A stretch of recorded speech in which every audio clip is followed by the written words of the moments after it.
सत कबीर की दया अत आदरणीय गरीबदास साहेब जी की अमृतवाणी मंगलाचरण। गरीब नमो नमो सत पुरुष को नमस्कार गुरु के नहीं, सुर नर मनजन साधुआ संतो सर्वस दे नहीं। सतगुरु साहेब संत सब दंडो तुम प्रणाम, आगे पीछे मध्य हुए तिनको जहाँ कुर्बान। नराकार निर्विषम काल जाल व बंधनम, निर्लेपम निज निर्गुणम अकल अनुबेषुंडनम। सोहम सुरति समाप्तम सकल समाना निर्तल, उज्ज्वल हिरंबर हर दमम बे पर वह अथा है, वार पार नहीं मध्यतम। अनाहद मंत्र सुखसलाद मंत्र, अजोख मंत्र बेसुन मंत्र, निर्वाण मंत्र थीर है। आदि मंत्र युगादि मंत्र, अजल अभंगी मंत्र, सदा सत्संगी मंत्र, लौलीन मंत्र गैर गंभीर है। सोहम सुभान मंत्र, अगम अनुराग मंत्र, निर्भय अडोल मंत्र, निर्गुण निर्बंध मंत्र, निश्चर मंत्र अनेक है। गैबी गुलजार मंत्र, निर्भय निराधार मंत्र, सुमरत सुकृत मंत्र, अगमी अबंच मंत्र, अदली मंत्र अलेख है। फजलम फराक मंत्र, बिन रसना गुणलाप मंत्र, झिलमिल जहूर मंत्र, सर्वंग भरपूर मंत्र, सैलान मंत्र सार है। निरंकार गरक मंत्र, तेज पुंज परख मंत्र, अदली अबंध मंत्र, अजप्पा निरसंद मंत्र, अविगत अनहद मंत्र, दिल में दीदार है। वाणी विनोद मंत्र, आनंद असोद मंत्र, कुर्सी करार मंत्र, अनबय उचार मंत्र, उज्ज्वल मंत्र अलेख है। साहिब सतराम मंत्र, साई निकाम मंत्र, पारक प्रकाश मंत्र, हीरंबर हुलास मंत्र, मौले मलार मंत्र, पलक बीज खलक है। कौन ब्रह्मा का पिता है, कौन विष्णु की माँ, शंकर का दादा कौन है, हमको दे बता। यह जानने के लिए कृपया सुनिए जगत गुरु तत्वदर्शी संत रामपाल जी। भाई जालिम जुल्हे जारत लाई, ऐसा नाद बजाया है। जालिम जुल्हे जारत लाई, ऐसा नाद ऐसा ढोल बजा दिया। ये बताए किस किस ने समझा और कौन कौन ने समझाए किस प्रकार। भाई काजी पंडित पकड़ पछाड़ी, दोनों धर्मों को लिया बंदी छोड़ में, निष्पक्ष भाव से बात करी।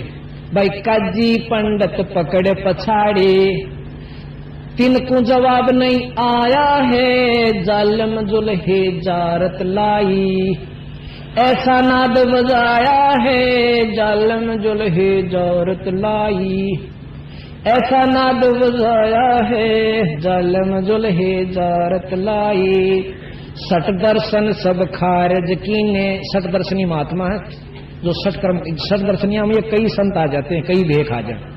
गरीब सठ दर्शन सब खारिज कीने, दोनों दीन चताया है। जालिम जुल्हे जारत लाई, ऐसा नाद बजाया है। जालिम जुल्हे जारत लाई, सुर नर मुनि जन भेद न पावे। सुर नर मुनि जन भेद न पावे, दोनुआ का पीर कहाया है। जालिम जुल्हे जारत लाई, ऐसा नाद बजाया है। जालिम जुल्हे जारत लाई, शेष महेश गणेश वर था के। शेष महेश गणेश वर अरुथा के, जिनको पार ना पाया है। जालिम जुल्हे जारत लाई, ऐसा नाद बजाया है। जालिम जुल्हे जारत लाई, नौ अवतार हेर सब हारे। नौ अवतार हेर सब हारे, जुल्हा नहीं हराया है। जालिम जुल्हे जारत लाई, ऐसा नाद बजाया है। जालिम जुल्हे जारत लाई, भाई चर्चा आन पड़ी ब्रह्मा पे। चर्चा आन पड़ी ब्रह्मा की, चारों वेद हराया है। जालिम जुल्हे जारत लाई, ऐसा नाद बजाया है। जालिम जुल्हे जारत लाई, मगर देश को किया पियाना, दोनों दीन डुराया है। जालिम जुल्हा जारत लाई, ऐसा नाद बजाया है। जालिम जुल्हा जारत लाई, घोर कफन हम काठी दीजे, वो चादर फूल बिछाया है, जालिम जुल्हा जारत लाई। ऐसा नाद बजाया है, जालिम जुल्हा जारत लाई। भाई गैबी मंजिल मार्फत ओडी, चादर बीच नहीं पाया है। काशी वासी है अविनाशी, जो नाद बेंद नहीं आया है। ना तो माँ का पैदा हुआ और ना किसी भी व्यवस्था से वो उत्पन्न नहीं हुए, अपनी शक्ति से आए। बंदी छोड़, नाद बिंद दो होते हैं। कहता इनसे कोई से भी कबीर साहब उत्पन्न नहीं हुए, अपनी शक्ति से आए हैं। ना गाड़ा ना जारा जुल्हा, इन दो जड़ावस है मुसलमान गाड़े हैं। ना गाड़ा ना जारा जुल्हा, शब्द अतीत समाया है। चार दाग से रहते सतगुरु, सो हम मनवाया है। चार दाग कौन से हैं? एक तो गाड़ना, एक जलाना, एक हवा में डाल देना और एक नहर में बहा देना। ये चार दाग चार धर्मों में चलते हैं। लेकिन चारों हमारा सतगुरु नहीं आया, वो तो अपने सतलोक में नौका न गया। चार दाग से रहता सतगुरु, सो हमरे मन भाया है। मुक्ति लोक के मिले परगणे, अटल पटा लिखवाया है। फिरता गिर कर ना कोई, दुर्का चाकर लाया है।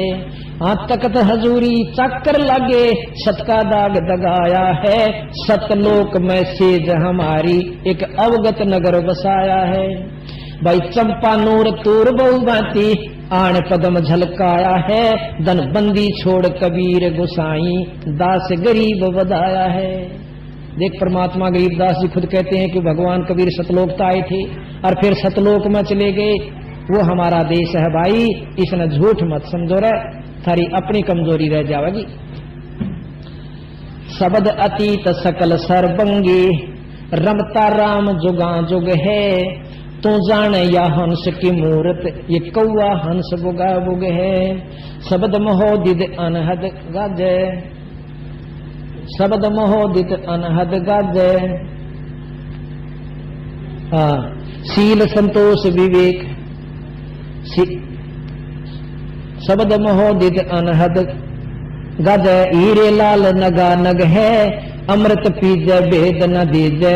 जत जो नार जुगा जुग है, महल भेद मैरने को दीजे। नो कई असली भेद जो चाहे, महल का भेद यानी अपने सतलोक का शरीर का भेद मैरने को दीजे, यानी को जी ला कर पूछे। जैसे कबीर साहब धर्मदास जी तो बोले, धर्मदास तो लाख दुहाई, यू सार शब्द किते बाहर नहीं जाए। महल भेद मरने को। अब स्नान करनार पर बीते गए भूल, तलवार निकाल ली, त्रिशूल निकाल लिए और मुक्कम मुक्का वो उसका मारे 25,000 नागा और वैष्णु, यानी तमोगुण शिव जी के उपासक और सतोगुण विष्णु के उपासक 25,000 वो साधु कट के मर गए, कत्लेआम हो गया। उस गंगा के पानी में लाशा लाश तरह सब उतर रहे थे, लाल पानी हो गया उस गंगा जी का। 25,000 आदमी उतरा गजब हुई। अब ये विचार करना पुण्यात्माओं, इस तत्व ज्ञान से हमें समझ में आएगा ये कहानी क्या है, हम क्या कर रहे हैं, क्या करना चाहिए था।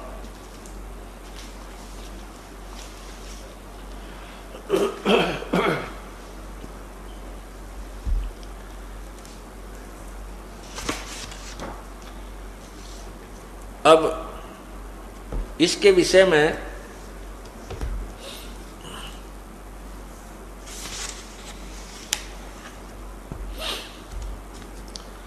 क्या बताया है? तीर तुपक तलवार कटारी, जमदड़ जोर बधावे हैं। हर पैड़ी हर हेत न जाना, वहां जाकर चलावे हैं। काटे शीश नहीं दिल करुणा, वो जग में साध कमावे हैं। जो जन उनके दर्शन को जावे, उनको भी नरक पठावे हैं। यो भी बैदा है बैदे से वेद अलैदा, यो भी बैदा। अब परमात्मा की प्यारी आत्मा आदरणीय गरीबदास साहिब जी ने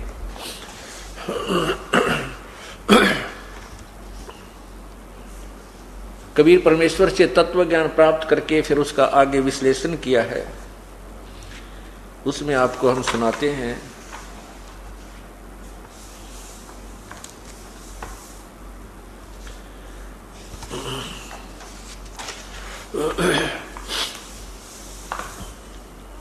सदग्रंथ के अंदर बहदे का अंग है।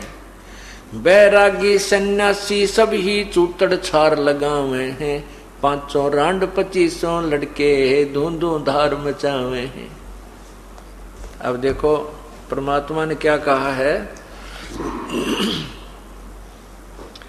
कि सन्यासी बैरागी, ये सन्यासी जो है गिरिपुरी, ये शिव जी के उपासक, और बैरागी विष्णु जी के उपासक, इनके विषय में कह रहे हैं कि सब ही कुछ तो इनमें अपना राख रूख लपेट कर बिल्कुल न्यारी सी व्यवस्था बनाकर रहते हैं, और इनमें 500 रांड 2500 लड़के, 5 काम क्रोध मोह लोभ अहंकार रूपी नारी। अब क्या बताते हैं कि सन्यासी कैसे बनते हैं कि घर छोड़ दिया और सन्यास ले लिया। परमात्मा कहते हैं एक नारी त्याग दीनी, 5 नारी गैल बे, पाया ना द्वारा मोक्ष का, सुखदेव करी बहु सैल बे। एक स्त्री को छोड़ देने मात्र से आप बैरागी सन्यासी नहीं बन जाते। तो यहां कहते हैं 5 नारी, काम क्रोध मोह लोभ अहंकार, इनको त्याग दो बैरागी होगा। और फिर 25 इसकी प्रकृति है इनकी, 5 तत्व, 5 इनके जो आगे विभाग हैं, तो उसके बारे में कहते हैं 500 रांड 2500 लड़के, ये काम क्रोध मोह लोभ अहंकार, और साथ में शब्द सप्रस रूप रस गंध आदि।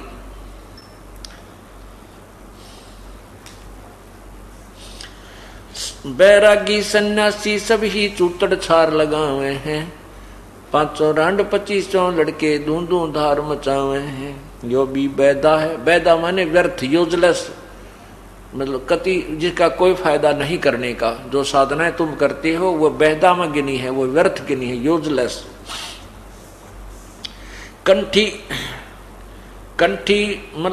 कंठी माला और मृगशाला सिर पर जटा रखा हुए हैं, ढोलक ताल दालरी पीटे हैं, फिर तानारी री गावे हैं। यो भी बैदा है, ये भी व्यर्थ की बकवाद है, ये भक्ति मार्ग नहीं है। बैदा क्यों जाना हम सतगुरु भेंट्या यूं जाना, क्योंकि तुमने के पता लग गया कि ये व्यर्थ है। तो गरीबदास जी कहते हैं हमने सतगुरु मिल गए, वो तत्वदर्शी संत यानी पूर्ण परमात्मा स्वयं तत्वदर्शी संत की भूमिका करने जब कबीर परमेश्वर आए थे, गरीबदास जी को मिले थे पर स्वयं आकर के, और सतलोक दिखाया था। उसके बाद इस तत्व ज्ञान का प्रचार गरीबदास जी ने इस प्रकार किया।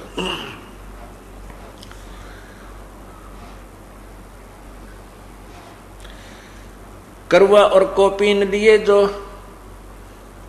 बनखंड गुफा बनावे हैं, खुद्या कुत्ती गट में दूती, फिर गृह द्वारे जावे हैं। सन्यासी हो गए, घर छोड़ दिया, वन में जाके गुफा बना ली, और भूख लगी फिर गांव में आए शहर में रोटी मांगने। कहते हैं करुआ और कोपीन लिए, एक करुआ यानी लोटा ले लिया और शरीर पर कति नंगा एक लंगोट बांध लिया पर्दे पे, कति त्यागी बन गया और गुफा बना ली, और रोटी मांगने फिर गांव में आया। बता क्या का वैराग लिया तूने। परमात्मा कहते हैं अपने घर में रह, काम कर, बाल बच्चा में रह और भक्ति कर, बड़ी बनाई रोटी मिले, किधर धक्के खाने ना किताना न जाना। करवा और कोफीन लिए जो बनखंड गुफा बनावे हैं, खुदा कुत्ती गट में दूती, क्षुदा भूख, फिर गृही द्वारे आवे हैं। फिर गृहस्थी के द्वार ने आगे आते हाथ फैलाते हो तुम, तो बता फिर गांव छोड़ने का क्या फायदा हुआ, घर त्यागने का क्या यूज हुआ, क्या फायदा हुआ। खाकी और निर्वाणी नागा, ये नागे महात्मा सिद्ध जमात चना हुए हैं। रणसिंगे तुरही तुतकारा, फिर गागड़ भांग घुटावे हैं। ये विकार और फिर न्यारे शुरू कर दें घर छोड़ने पीछे। काशी गया प्रयाग महोदित जगन्नाथ को जावे हैं, लोहागर और पुष्कर परचे है, द्वारका दाग दगावे हैं। तीर तुपक तलवार कटारी जमदड़ जोर बंधावे हैं, हर पैड़ी हर हेत न जाण्या वाजा तेग चलावे हैं। यो भी बैदा है बैदे से भेद अलैदा, काटे शीस नहीं दल करुणा वो जग में साध कमावे हैं। जो जन उनके दर्शन को जावे उनको भी नरक ले जावे। कहते ऐसे गुरुओं ऐसे संतों के जो दर्शन करने जाओ उनको भी नरक का भागी बनाते हैं। जो काटे शीस नहीं दिल करुणा, जिनके दिल में दया नहीं और साधु को आवे काट आपस में कट मरे, तो दूसरों का कल्याण वो क्या करेंगे।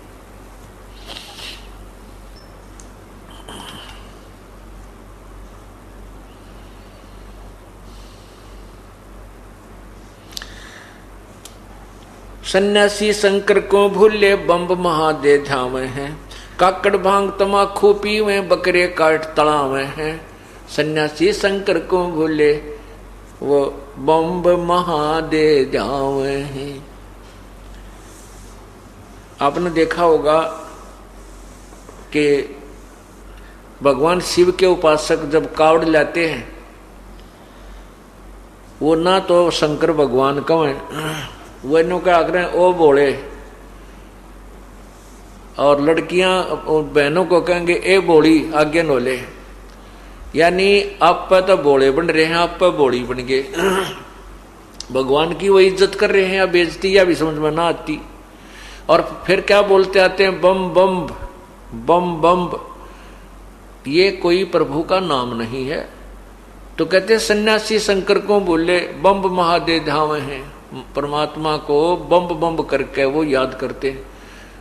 उस शंकर जी के यथार्थ नाम से भी परिचित नहीं है। वो यथार्थ नाम भी ये दास आपको बताएगा, जिससे भगवान शिव का लाभ आपको प्राप्त होगा।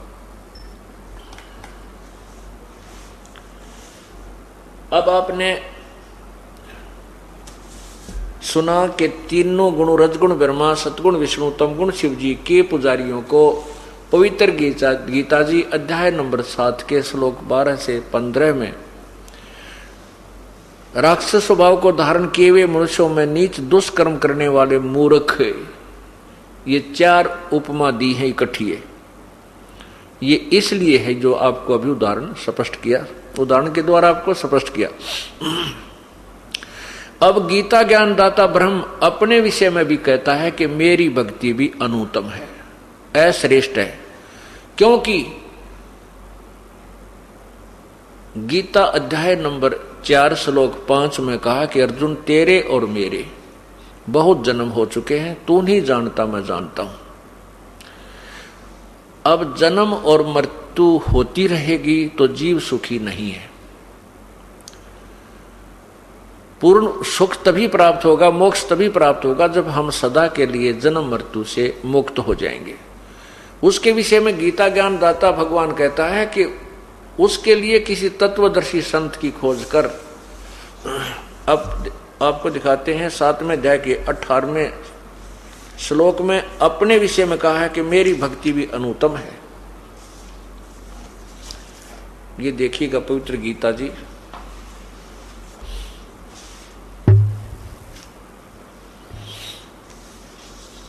अध्याय नंबर 7 के अब 15 तक आपने पढ़ा। ये देखिए 15वें का,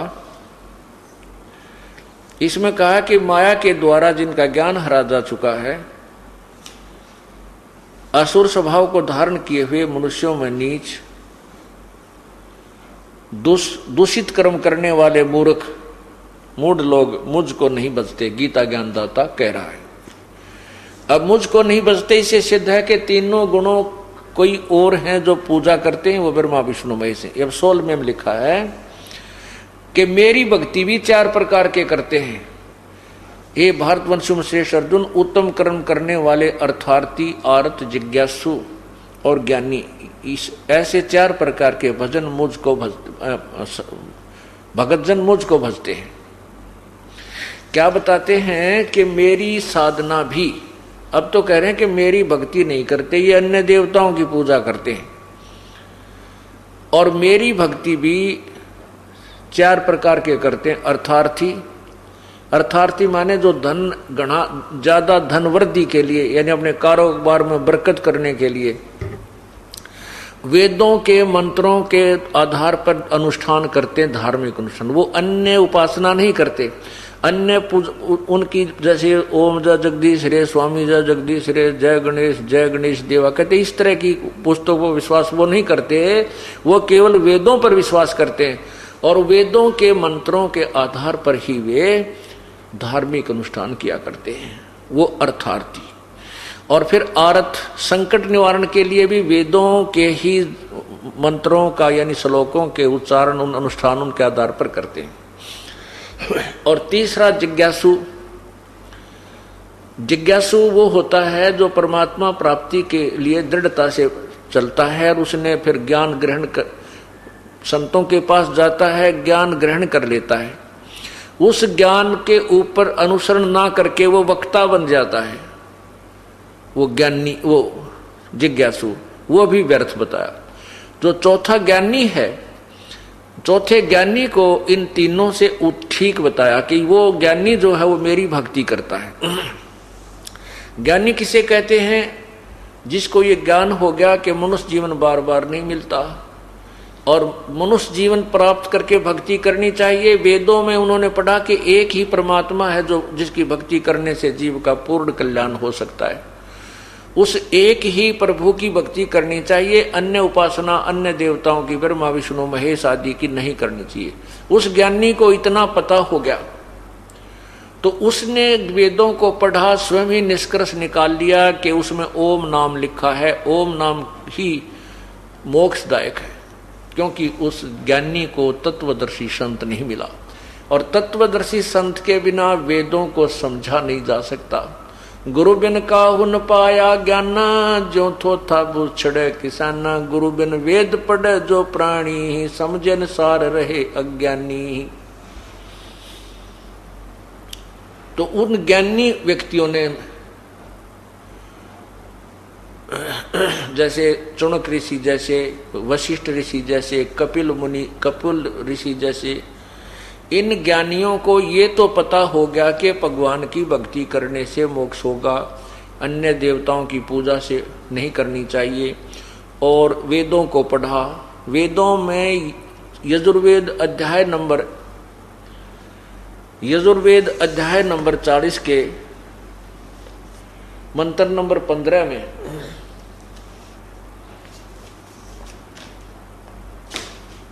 लिखा है कि ओम नाम की भक्ति कर, मेरा ओम नाम है।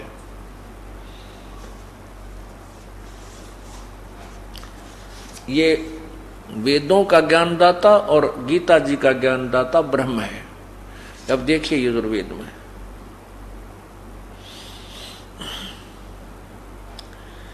यजुर्वेद, इसमें 40वें अध्याय के 15वें श्लोक में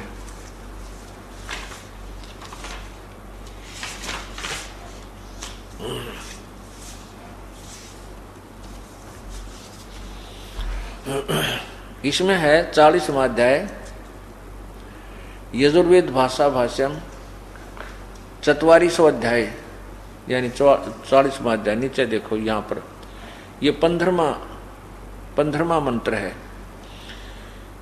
इसमें लिखा है वायु अनिलम अमृतम भस्मांतम शरीरम ओम करतो समर, ओम करतो समर किलवे समर और करतुम समर। इसका क्या अर्थ बनता है कि ओम नाम का स्मरण। अब ये अनुवाद करता ने इसको गलत किया है, महर्षि दानंद जी का द्वारा किया हुआ ये। इन्होंने इसमें शब्द लिखा कि ओम करतो समर, करतो माने काम करते करते, किलबे माने विशेष कसक के साथ, और कर्तुम अपना वास्तविक कर्तव्य जानकर, मनुष्य जीवन का मूल कर्तव्य जानकर ओम नाम का सिमरण कर। इसका सीधा अर्थ बनता है वायोर अनिलम अमृतम इदम भस्मांतम शरीरम। इसका क्या अर्थ बनता है कि जब शरीर छोड़कर जाएगा, जब तेरे शरीर का अंत होगा, तेरा शरीर नष्ट होगा, उस समय तक भक्ति करते रहना और तेरा जो ये 5 तत्व, ये अंदर सूक्ष्म शरीर है वो अमर हो जाएगा, अर्थात उसमें कुछ शक्ति प्राप्त हो जाएगी। अब इसमें क्या अनुवाद किया है कि हे कर्म करने वाले जीव, तू शरीर छूटते समय ओम, इस नाम वाच्य ईश्वर को, इस नाम वाच्य, ओम का जाप नहीं, इस नाम वाच्य ईश्वर को स्मरण कर।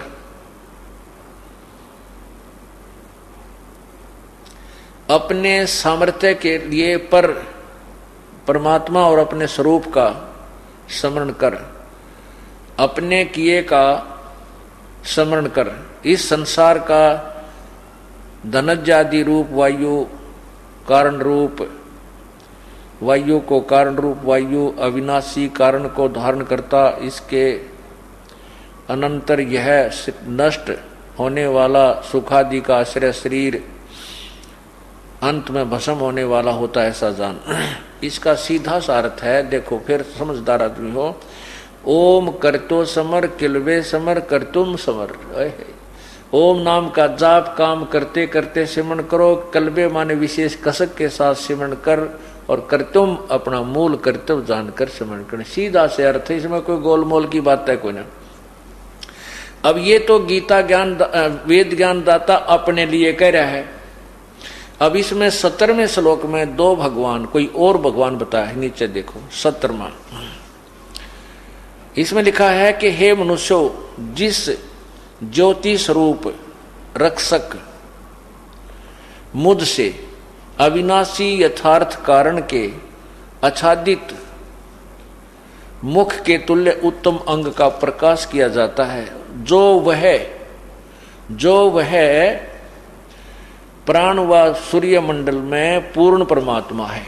यानी वेद ज्ञान दाता किसी और पूर्ण परमात्मा के विषय में कह रहा है। वह पर प्रोक्ष रूप, वो तो गुप्त है, प्रोक्ष रूप है। और अहम मैं खम्ब, खम्ब माने स्वर्ग भी होता है या आकाश भी अर्थ होता है।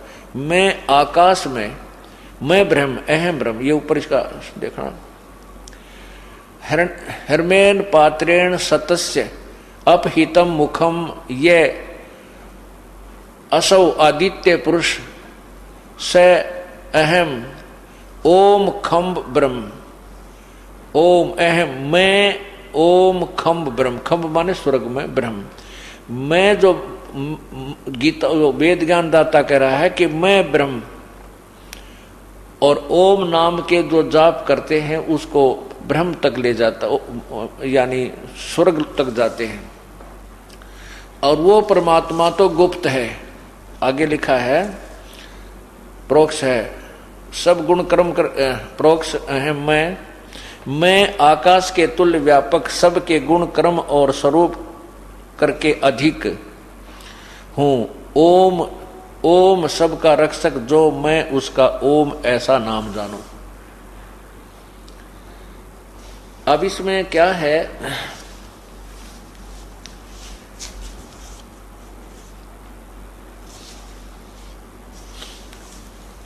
कि ओम, ओम नाम का जाप है ब्रह्म का। अब इसके साथ साथ आपको यही गीता ज्ञान दाता ब्रह्म अपने विषय में 8वें अध्याय के 13वें श्लोक में कहता है कि मेरा ओम नाम है। ये पवित्र गीता जी देखिएगा 8वें अध्याय के 13वें श्लोक में।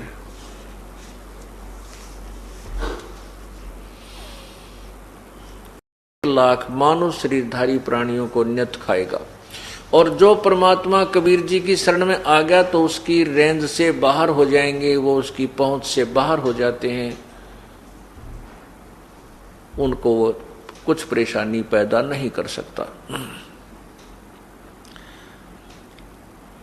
अब यहां हमें 24 घंटे हर समय चिंता बनी रहती है, चाहे कोई कितना बड़ा अधिकारी है, चाहे राष्ट्रपति प्रधानमंत्री भी क्यों ना, पूरी पृथ्वी का राजा भी क्यों नहीं है, उसको भी यहाँ कोई न कोई चिंता सताती रहती है। किसी को बीमारी की चिंता है, किसी को और कोई राज्य में कोई दिक्कत होने की चिंता है, तो जब हम भगवान के चरणों में आ जाएंगे तो हमें कोई कष्ट नहीं आने देगा। और छोटा मोटा कोई कष्ट आएगा तो हमारे बहुत भयंकर जो पहाड़ से भी बड़े दुख को टालने के लिए प्रभु थोड़ा सा कष्ट आने देगा। जैसे संत सतगुरु शरण में आने से आई टले बला, जय मस्तक में सूड़ी हो भाई कांटे में टल जा। जय भाग्य में हमारी किस्मत में सूली टूटना हो, फांसी टूटना हो, मृत्यु की सजा हो तो कांटा लाग के टल जा। पूर्ण संत की शरण में आने से ये लाभ हो जाता है। एक समय की बात है, परमात्मा प्रभु का एक अपने नाना रूप बना करके परमात्मा आते रहते हैं कबीर जी, और संतों को संत रूप में अपनी भूमिका करते रहते हैं। एक समय की बात है कि गांव के बाहर एक संत रहता था और उसने वहां पर एक आश्रम बना रखा था छोटा सा। तो उस आश्रम में वो कुछ महीने रुकता था, फिर दूसरे आश्रम में चला जाता था, फिर तीसरे आश्रम में चला जाता था, चौथे में चला जाता था, और एक आश्रम में वो महीना 20 दिन 2 महीने डटा करता था, रुकता था। साथ में उसके 2-4 शिष्य होते थे। तो गांव वालों ने, जो उनके शिष्य थे, उन्होंने उस संत की सेवा के दिन बांट रखे थे। एक दिन वो परिवार उनको पूरे दिन का भोजन कराएगा, एक दिन वो कराएगा, उन्होंने पहले से ही निर्धारित कर रखे थे। तो इसी प्रोसीजर के अंतर्गत, इसी रूटीन में ये सब काम चल रहा था। एक दिन एक बहन जो संत की शिष्या थी, उसकी बारी आ गई खाना खिलाने की, और परमात्मा की कृपा होनी हुई, उसका दूध फट गया।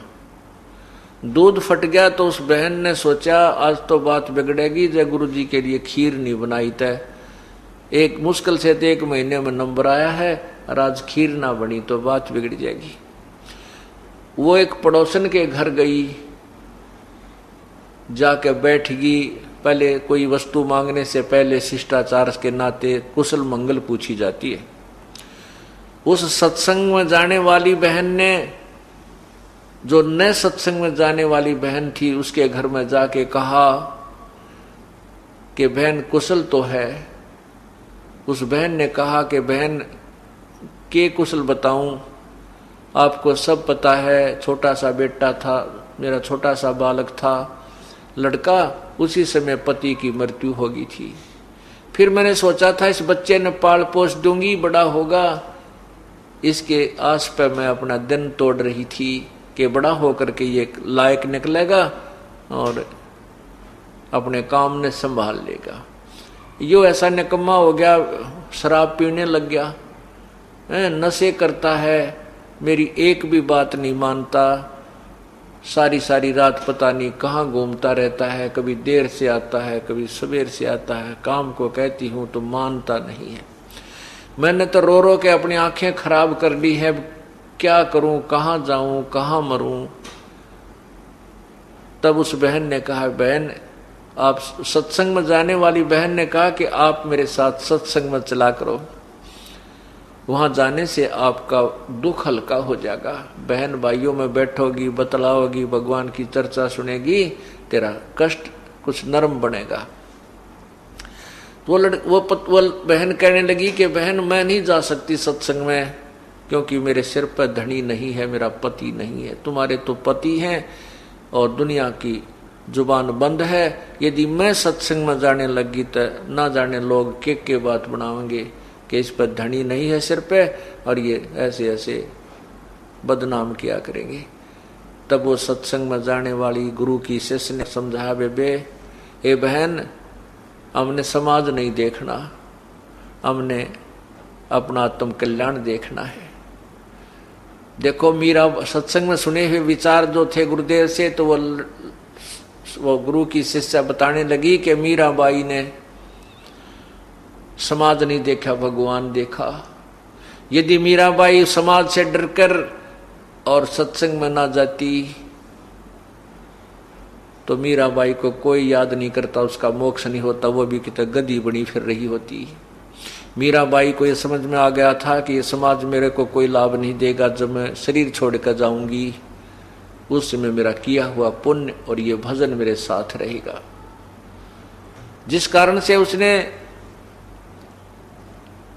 मीराबाई ने समाज को नहीं देखा, भगवान को देखा। ए बहन, संतों के शरण में जाने से ये दुख भी दूर हो जाया करते हैं, तो हो सके तेरा लड़का भी सुधर जा। अब उस बहन की ये बात सुनकर कहने लगी, बहन गुरु शिष्या, जो गुरु की शिष्या थी उसकी बात सुनकर वो अनुपदेशी जो उपदेश नहीं ले रही थी, वो कहने लगी, बहन मेरे बस की बात नहीं सत्संग में जाने की। हाँ, तो आप कैसे आना हो गया तेरा? तो जो सत्संग में जाने वाली यानी गुरु की शिष्या थी वो कहने लगी, बहन आज मैंने गुरुदेव का भोजन देना था, मेरा सेवा का नंबर है और हमारा दूध फट गया। आपके घर ताजी ब्याई गाय है, मुझे दूध दे दे और चाहे उधारा दे चाहे मोल दे दे। उस बहन ने आओ देखा ना ताओ देखा, दूध काट के उसी टाइम निकाल करके भैंस के थनों से खुट्टी का टांग रखा था, बाल्टी ज्यों कीटों भरी हुई, उठा के वह बाल्टी सारी की सारी उसके पात्र में डाल दी और कहने लगी, बहन जी आप ये दूध ले जाओ। अब वो गुरु की शिष्या ने कहा, बहन कुछ तो रख ले घर के लिए। अके नहीं, आज तो सारा ही ले जाए इसने, मेरे भी भाग जाग जाएंगे, महात्मा जन भगत जन भोजन खाएंगे हैं, और आप ले जाओ। अब पुण्यात्माओं अच्छे काम में सहयोग दे तो पुण्य बन जाते हैं, और अच्छे काम में जो बाधा करता उसको पाप लग जाते हैं। अब वहां से उस बहन के पुण्य शुरू हो गए, परमात्मा में उसका सिर हो गया, उसमें उसका साझा बन गया। उसी दिन से वो आहार संतों ने खाया, भक्तों ने खीर खाई। कुछ दिनों के बाद उस बहन ने जो सत्संग में जाती थी, उसने विचार किया, परमात्मा ने प्रेरणा की कि इतनी भाग्यवान बहन है, इतनी दाता है वो, कि उसने सारा दूध उठाकर दे दिया। हो सकता है वो भगवान के चरणों में चल पड़े, उसका उद्धार हो जाए, बड़ी भाग्यवान है, बहुत अच्छी नीयत की है। उस सत्संग में जाने वाली बहन ने सोचा कि मेरे से भी कोई मांगन आ जाती सत्संग, हमारी गुरु की शिष्या, तो भी मैं सारा दूध नहीं देती उसको, थोड़ा सा देती, अपना रख लेती। और उसने तो ना वो सत्संग सुन रखा, ना वो कभी ऐसे विचार उसके अंदर आए, और वो इतनी दयालु है कि उसने सारा दूध उठा के दे दिया। अब इस भाव से वो जाकर उसके पास बैठ गई, फिर सत्संग की चर्चा करने लगी, रोजाना जिक्र कर दे, घंटा आध घंटा बैठे। फिर उस बहन को भी आनंद सा आने लग गया जो विधवा थी, और वो लड़का उसका शराब स्वरूप पीता था। कहने का भाव यह है कि सत्संग के विचार सुनने से एक दिन उस बहन को जो अनुपदेशी थी एकदम प्रेरणा हुई, कहने लगी, बहन मैं भी आपके साथ सत्संग में चलूंगी, नाम लूंगी। अब सत्संग गई, वहां विचार सुने, तो उस बहन ने गुरुदेव से प्रार्थना की, गुरुजी मुझे उपदेश दे दो महाराज जी। लड़की और जब उपदेश लिया, उपदेश लेकर के आ गई, फिर सत्संग में जाने लगी। जाते ही गुरुदेव के पास यही अर्ज किया करती थी, हे गुरुदेव, हे महाराज जी, मेरा बेटा बहुत बिगड़ गया, शराब पीता है, मेरे कहे के नहीं मानता, अपने चरणों में ले लो प्रभु। इस दुखिया का सबसे बड़ा यही दुख है। बचपन में पति मर गया, जो छोटा सा बालक था जो पति मर गया, मैंने शादी भी इसलिए नहीं कराई कि इस बालक में दुख हो जाएगा, और आज इस बच्चे ने मुझे इतना दुखी कर दिया, मुझे कहीं ठिकाना नहीं है, कहती हूं तो मानता नहीं है। गुरु संत जी कहने लगे, बेटी तू अपनी भक्ति करती रहे, भगवान जरूर सुनेगा तेरी एक दिन।